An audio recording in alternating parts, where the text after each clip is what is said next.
নমস্কার বন্ধুরা, travel with রাজরূপার আরেকটি নতুন ব্লগে আপনাদেরকে স্বাগত জানাই।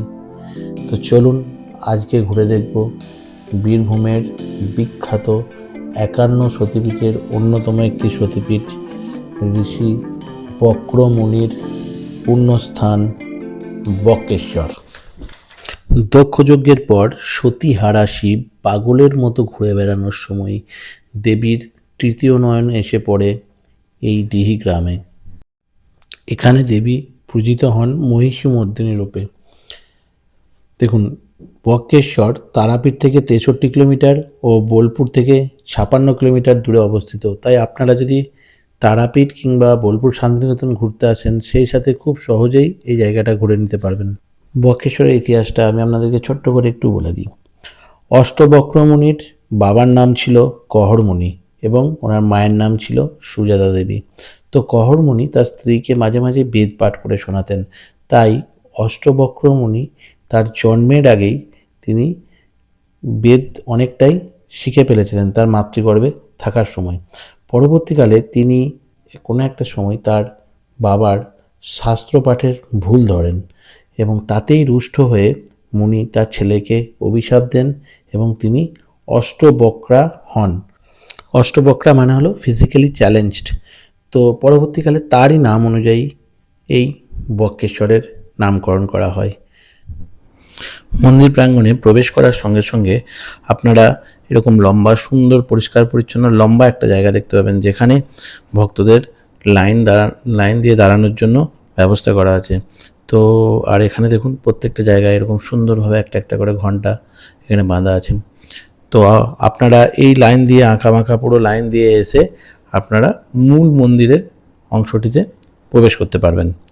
তো আমি যেহেতু দুপুরবেলায় এসেছিলাম, তো ফাঁকাই ছিল। আর এই জায়গাটা তারাপীঠ বা কঙ্কালীতলা থেকে তো মোটামুটি অনেকটাই ফাঁকা। আর এখানে এসে দেখুন, খুব ভালোভাবে আপনারা পুজো দিতে পারেন, কারণ এখানে এসে যেহেতু লোকজনের ভিড় কম, তো এখানে এসে এখানে ব্রাহ্মণরা আছেন, আর এলেই আপনাকে জিজ্ঞেস করবে। তো ওনাদের সাথে গিয়ে একদম সামনে থেকে গিয়ে আপনি এখানে পুজো দিতে পারবেন। পুজো দেওয়া হয়ে গেলে আপনারা প্রণাম করে পুরো মন্দির চত্বরটি একবার ঘুরে দেখে নিতে পারেন। যেহেতু এটা ৫১ সতীপীঠের একটা পীঠ, আমরা জানি প্রত্যেকটা সতীপীঠে একজন করে ভৈরব থাকেন। তো এখানকার ভৈরব হচ্ছে বটু ভৈরব, আর এর পাশেই রয়েছে বটু ভৈরবের মন্দিরটি। আপনারা চাইলে এটারও দর্শন করতে পারেন। তো মন্দির দর্শন হয়ে গেলে আপনারা মন্দিরের সামনের রাস্তা দিয়ে এসে পুরো মন্দির চত্বরটি আপনারা একবার ঘুরে দেখতে পারেন। জায়গাটি খুবই সুন্দর। আর যখন আপনার মন্দিরের সামনে দিয়ে নেমে যাবেন, তখন সামনে আপনি একটি জলাশয় দেখতে পাবেন। দেখুন, এখানে এগুলোকে কুণ্ড বলা হয়। আর এরকম এখানে টোটাল 10টি কুণ্ড আছে, ঠিক আছে। আর এই কুণ্ডগুলোর ইতিহাস যদি জানতে হয়, তাহলে আমি যতটা বলেছিলাম এর আগে, তারপর থেকে আমাকে ইতিহাসটা কন্টিনিউ করতে হবে। পিতার অভিশাপে অষ্টবক্রমুনি জন্ম থেকেই পঙ্গু ছিলেন। এনার শরীরের 8টি স্থান ছিল বাঁকা। জন্মের পর কিন্তু তিনি তার পিতাকে পাননি, কারণ তার পিতা জনক রাজের রাজসভায় গিয়ে এক তর্কযুদ্ধে পরাজিত হন এবং সমুদ্রের গর্ভে নির্বাসিত হন।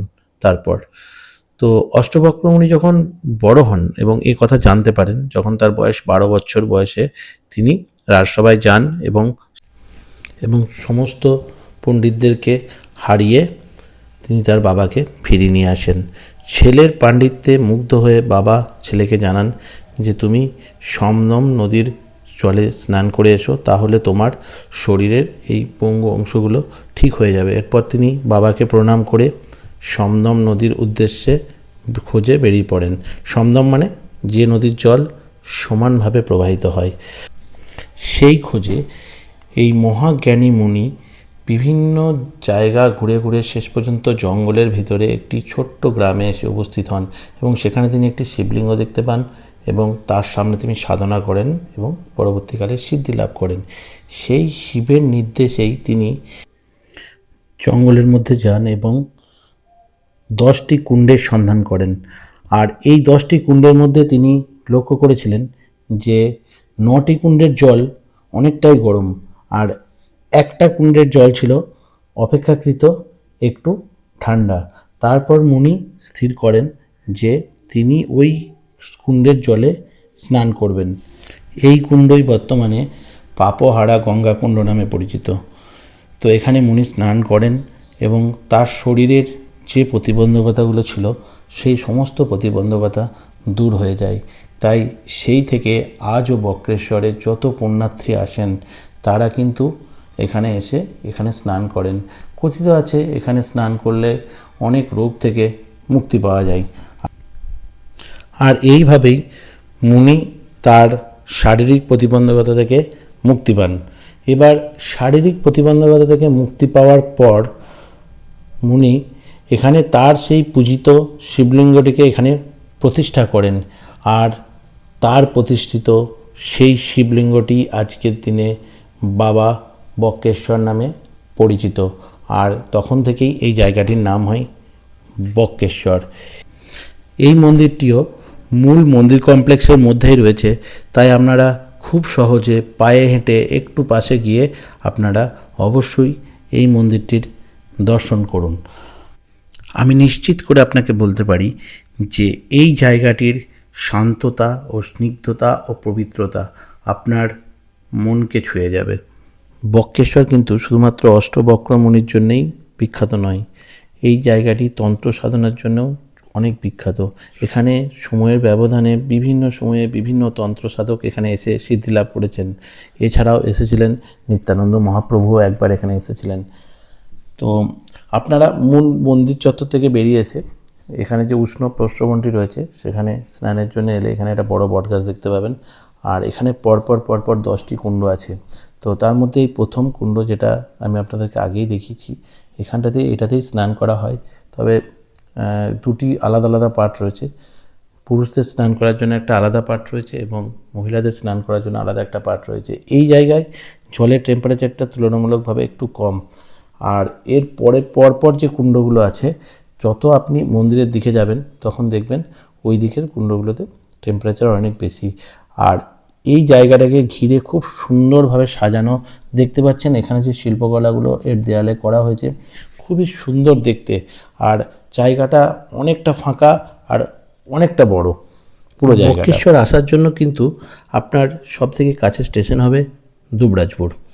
তো যদি কলকাতা থেকে আসছেন তাহলে আপনি হুল এক্সপ্রেস ধরে দুবরাজপুর আসতে পারেন। দুবরাজপুর থেকে এসে বক্রেশ্বর আসতে পারেন। বাস এবং ছোটো কোনো গাড়ি করে আপনারা এখানে পৌঁছাতে পারেন।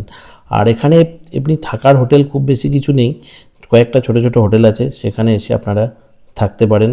আর খাওয়ার হোটেল এখানে অনেক আছে। যদি আপনারা তারাপীঠ বা বোলপুরে এসেছেন অলরেডি ঘুরতে, তো ওখান থেকে এখানে আসছেন, তো তার জন্য এখানে খাওয়া দাওয়ার পুরো ব্যবস্থা আছে। আর খাওয়ার খুবই সস্তা, 50 টাকায় নিরামিষ ভাত পাওয়া যাচ্ছে। তো একদম সেদিক থেকে খুবই ভালো। আর এখানে যে উষ্ণ প্রস্রবণ বললাম আপনাদেরকে, যে 10টি কুণ্ডের মধ্যে যে পরপর কুণ্ডগুলো রয়েছে, আপনারা হয়তো শুনে থাকবেন যে অনেক সময় বলা হয় যে বক্রেশ্বরে এরকম জল এতটাই গরম যে চাল দিলে ভাত হয়ে যাবে। হ্যাঁ, একদম চাল দিলে ভাত হয়ে যাবে যদি আপনি এই যে কুণ্ডগুলো রয়েছে তার মধ্যে একদম মন্দিরের কাছে যে কুণ্ডটি রয়েছে, যেখান থেকে জল তুলে তুলে কিছু লোক দেখলাম বিক্রি করছে, তো সেই জায়গাটাতে গেলে অবশ্যই দেখুন, এখানটাতে দেখুন জলের নিচের জাস্ট কালারটা দেখুন, ঠিক আছে। এখানে জলটা অনেক বেশি গরম, তাই এটাকে খাড়কুণ্ড বলা হয়। এই জায়গাটা কিন্তু একদম মানে বোঝা যাচ্ছে যে এখানে জলের টেম্পারেচার অনেক বেশি। এবং আপনি যখন এর পাশে দাঁড়াবেন তো এখানে দেখুন পরিষ্কার জল ফুটছে। আমি আপনাদেরকে বলছিলাম এই যে এই জায়গাটাই, ঠিক আছে, এখানে কিন্তু জলের টেম্পারেচার 90 ডিগ্রি সেন্টিগ্রেড মতো। আর এখানটাতে কিন্তু আপনি অনেকজন দেখলাম চাল দিয়েওছে, তো চাল দিলে কিন্তু সত্যিই সেটা ভাত হয়ে যাবে, কারণ জলের উষ্ণতা অনেক। যাই হোক, এটাই ছিল আমার বক্রেশ্বর ভ্রমণের কাহিনী। তো আপনারা অবশ্যই কমেন্ট করে জানাবেন আপনাদের জায়গাটি কেমন লেগেছে। আর খুব তাড়াতাড়ি ফিরে আসবো আবার নতুন আরেকটি ব্লগ নিয়ে। আর এই ভিডিওগুলো যদি আপনাদের দেখার জন্য আপনারা ফেসবুকে রতন দত্ত পেজ থেকে পেয়ে যাবেন, অথবা ট্রাভেল উইথ রাজরূপাতে পেয়ে যাবেন ইউটিউব।